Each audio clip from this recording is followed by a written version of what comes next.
السلام علیکم فرینڈز، کیسے ہیں آپ سب؟ امید ہے آپ سب بالکل خیر خیریت سے ہوں گے۔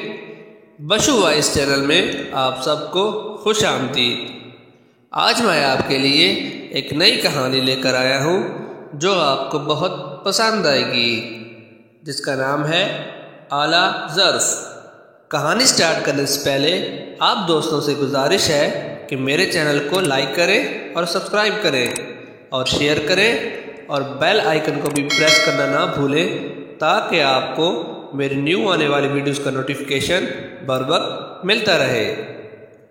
تو چلیں سٹارٹ کرتے ہیں۔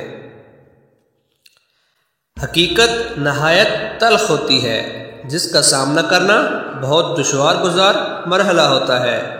بعض اوقات انسان حقائق کو سمجھے بغیر بڑی بات منہ سے نکال دیتا ہے، مگر اسے پورا کرنا اس کے لیے انتہائی مشکل ہوتا ہے۔ یہ واقعہ بھی ایک تلخ حقیقت پر مبنی ہے جسے بھلانا ناممکن ہے۔ واقعہ یوں ہے کہ میری عزیزہ مسرت نے اپنے بیٹے کی شادی بہت امیر خاندان میں کی، جنہوں نے اپنی بیٹی کو جہیز میں کار، کوٹھی اور کافی سارے زیور کے علاوہ ایک عدد ملازمہ بھی دی۔ شادی کے موقع پر تو میں ان کے ہاں نہ جا سکی۔ جب کئی ماہ بعد میرا مسرت کے گھر جانا ہوا تو مجھے معلوم ہوا کہ مسرت کی بہو جہیز میں ایک عدد ملازمہ بھی لائی ہے۔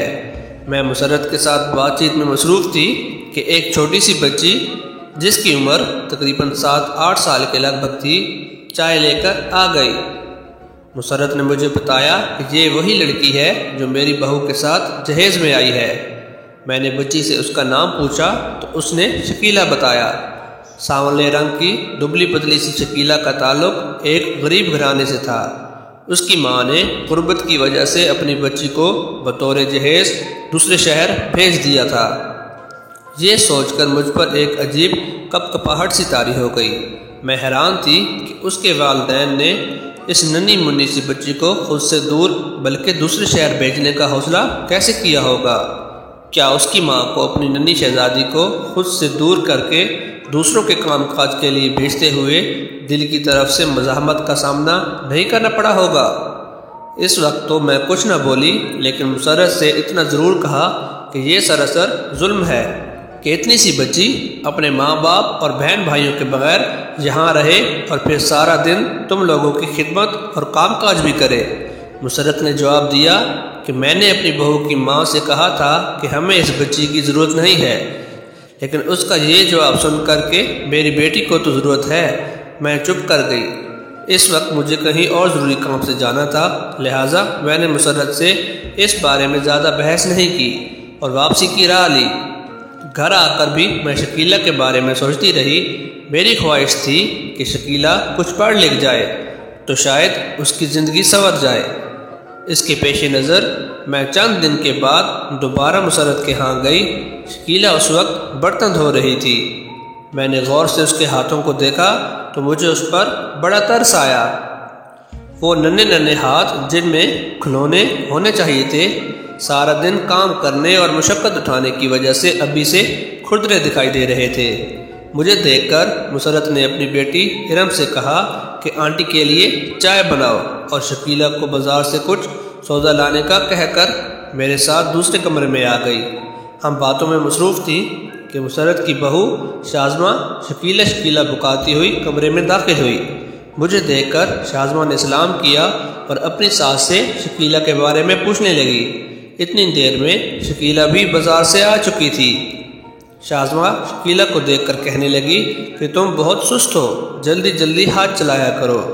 میں تمہیں کب سے تلاش کر رہی ہوں اور تم ہو کہ کہیں دکھائی ہی نہیں دیتی۔ میں نے شازمہ سے کہا کہ بچی ہی تو ہے، وہ بیچاری کتنا کام کر سکتی ہے۔ مسرت کو شاید میری بات اچھی نہیں لگی۔ اس نے میری بات کا کوئی جواب نہیں دیا۔ شکیلہ یہ سب سن رہی تھی۔ وہ کہنے لگی، خالہ جان، میں بیچاری نہیں ہوں، میں اچھا خاصا کماتی ہوں۔ باجی کی امی نے میری امی کو میری کمائی کے 12,000 دیے تھے، اسی لیے میں ان کے ساتھ یہاں کام کرنے اپنی مرضی سے آئی ہوں، مجھ پر کوئی زور زبردستی نہیں ہے۔ اس نے اپنی انگلی لہراتے ہوئے جواب دیا۔ شکیلہ کی یہ بات سن کر میں نے کچھ سوچا اور کہا، اگر میں تمہاری امی کو 15,000 روپے دے دوں تو کیا تم میرے ساتھ میرے گھر میں رہو گی؟ میں تمہیں پڑھاؤں گی بھی اور تم سے زیادہ کام بھی نہیں لوں گی۔ میری بات سن کر شکیلہ یکدم کھل اٹھی، مگر دوسرے ہی لمحے اس کا چہرہ بجھ سا گیا۔ اس کی یہ بدلتی کیفیات دیکھ کر میں نے حیران ہوتے ہوئے اس سے پوچھا، کیا ہوا؟ وہ آہستہ سے بولی، کچھ نہیں خالہ جان، کوئی بات تو ہے شکیلہ، بتاؤ نا۔ میرے اصرار پر وہ گویا ہوئی، خالہ جان میرا بھی دل چاہتا ہے کہ میں اپنی عمر کے دوسرے بچوں کی طرح پڑھائی کروں۔ یہاں باجی مجھے کبھی کبھار پڑھاتی ہے، لیکن انہیں میرے کام سے زیادہ پیار ہے کیونکہ میں ان کے جہیز کا حصہ ہوں۔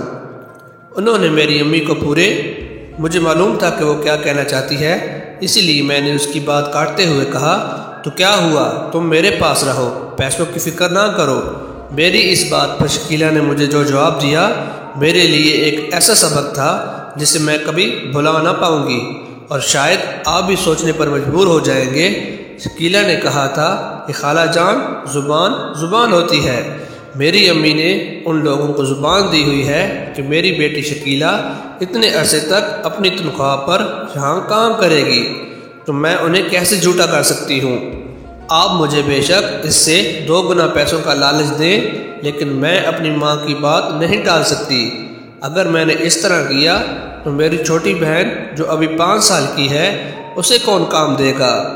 میرے پاس اس کی اس بات کا کوئی جواب نہ تھا، لیکن میں سوچ رہی تھی یہ چھوٹی سی بچی کتنی اعلیٰ ظرف ہے۔ تو دوستو، کیسی لگی آپ کو آج کی یہ کہانی؟ امید ہے بہت پسند آئی ہوگی۔ انشاءاللہ اگلی ویڈیو میں آپ کے لیے نئی کہانی کے ساتھ حاضر ہوں گا۔ اب تک کے لیے اللہ حافظ۔